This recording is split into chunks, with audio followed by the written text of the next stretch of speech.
Let's quickly go across to our power-packed panel. Joining us tonight on DD India Live, Ambassador Meera Shankar, former Indian ambassador to United States of America and former senior diplomat, joining us on the show. Ambassador Shankar, thank you very much, ma'am. It's always a pleasure talking to you. And also very pleased to have with us Professor Umu Salma Bawa from School of International Studies. Thank you very much, Professor Salma, for joining us as well.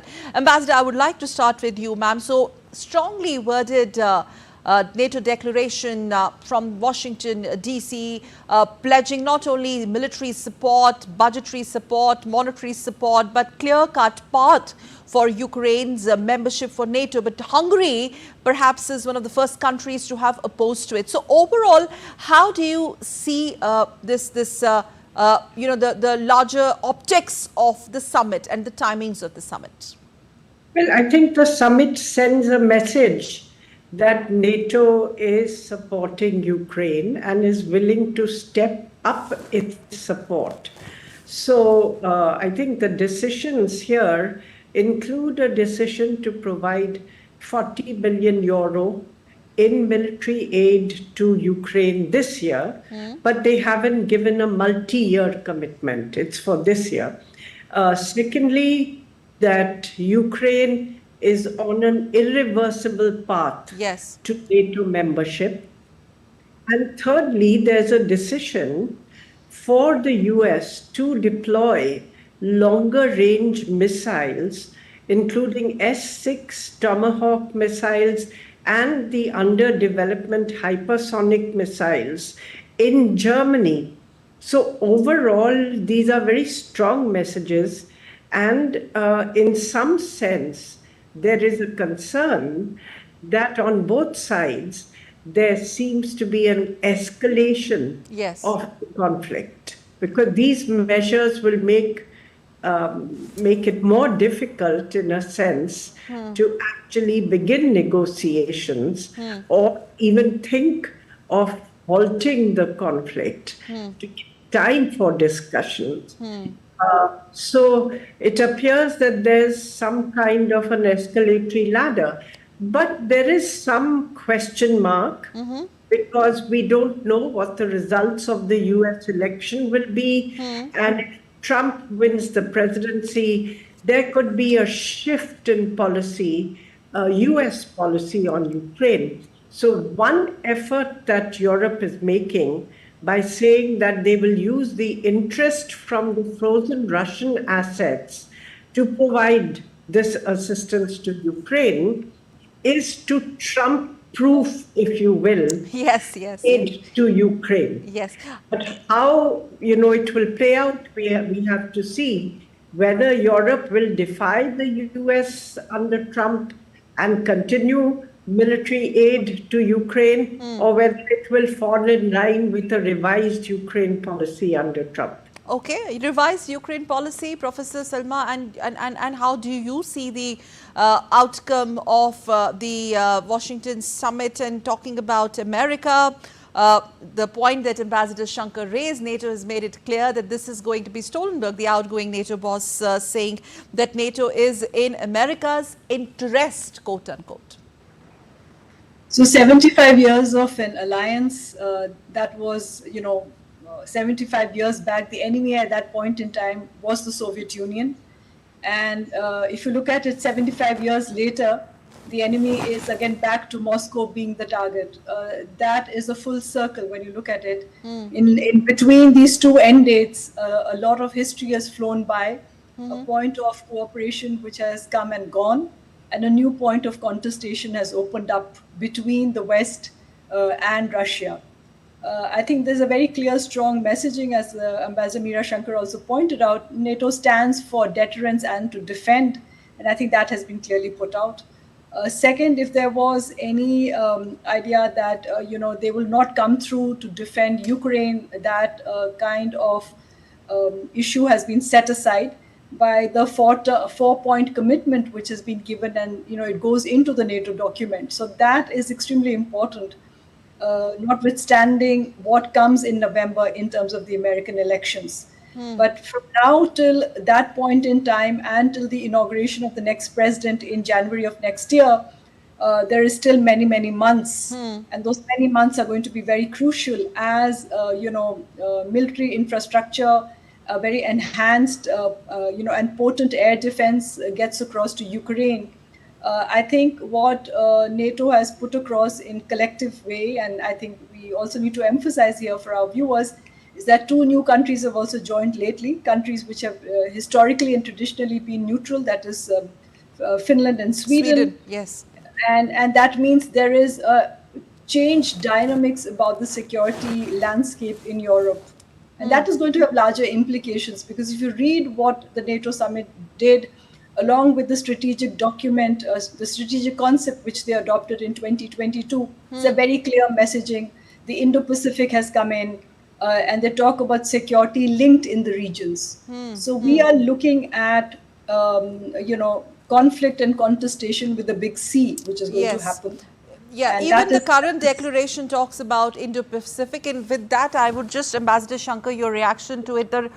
Hungary has opposed it. We don't know, maybe we will get more reactions, but Hungary is clearly objecting, citing that the unity of the alliance could be threatened. Do you see it's not going to be that easy walk for Ukraine as far as this membership is concerned? Well, firstly, I think NATO itself says that the question of membership will be open, will really come into play only once the war with Russia ends, because at the end of the day, they don't want to go and fight in Ukraine to save Ukraine. They want the Ukrainians to fight. So, which gives an incentive to Russia to continue the war. Okay. Professor if you were Russia, what would you do? If the West says, we will consider the question of NATO membership till only once the war is over, then that's an incentive to Russia to continue the war. Very interesting. Professor Bawa, and for the fact that Kremlin has responded to the situation and the summit declaration, which is strongly worded, that they're sensing that the NATO military is advancing the Russian borders, and Putin will do obviously whatever it takes to contain. So there is an underlying message, rather an upfront message, that if you mess, I'm ready. Yes, I think, once the contestation, the glove has been pulled off, I think you can't expect, kind words or diplomatic language. Yes. It will be couched in diplomatic language, but I think there's the strong element of force, and that we, both sides are facing up to each other. Like I said, 75 years apart. It's interesting to note a turn of history where Russia is the point of focus again. And Putin has indicated even in the past that NATO expansion is the reason for all the turmoil. On the other side, NATO countries say, and the NATO Charter says, it is open for membership.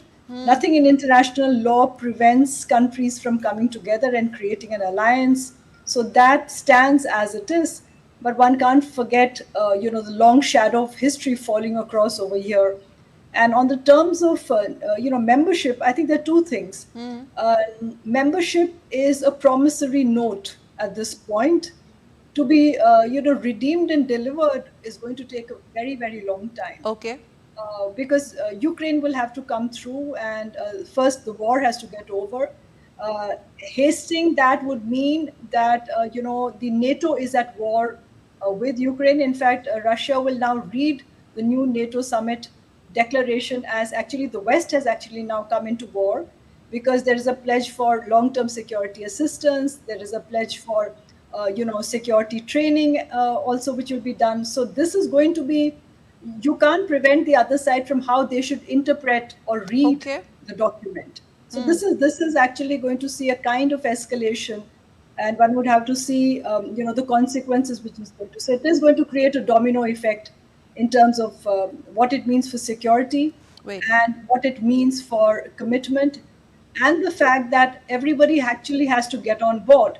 And Is as this a Ambassador- sort of, yes ma'am, and Ambassador Shankar, I'm sorry, we're really running short of time, but I really want to bring this China angle to it. Very quick reactions Yes. from both of you. Like, you are, this is a sort of confrontationalist stance that NATO has taken, would you say, ma'am, calling China a war enabler, decisive enabler of the war?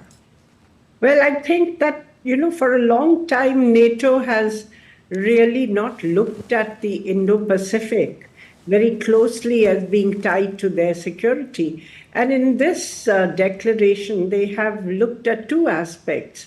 One is that they have called China a decisive enabler of the war and a systemic threat to security of the Western alliance. Secondly, they have talked about Russia's growing ties with North Korea and the fact that North Korea is supplying, military equipment and parts to Russia, and that Russia might in turn, I mean, it's not yet clear, but that they could in turn assist North Korea's nuclear program.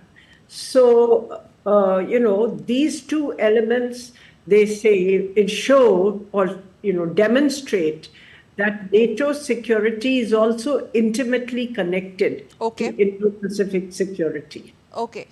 Professor Bawa, I taking would China say that, head on. I think it also shows that the China factor, which has been emerging systematically, has now made center stage also into the NATO document. It also tells you that today there is no luxury or that theaters of action are totally interconnected. What happens in Europe is reverberating in the Indo-Pacific, and what's happening in the Indo-Pacific is also going to be felt in Europe. So it also, identifies that partnership between, Russia and China is something which NATO is watching very carefully. Closely, yes. Because of the kind of, wherewithal and the financial power that China has to support Russia. So we are looking at a long-term challenge over here. We just had a peace conference take place. The outcome hangs in fire. Yes. Because what we now have here Okay. is looking at a growing escalation. Yes, and very interesting lines. NATO allies are willing, I'm just quoting from the declaration, they're willing to maintain channels of communications with Moscow to mitigate risk and prevent escalation. But I don't think it's an open thing out there, the way things are moving and Kremlin's reaction. Thank you very much, ma'am, Ambassador Shankar, and also Professor Salma Bawa, both of you for joining us on this broadcast. Many thanks.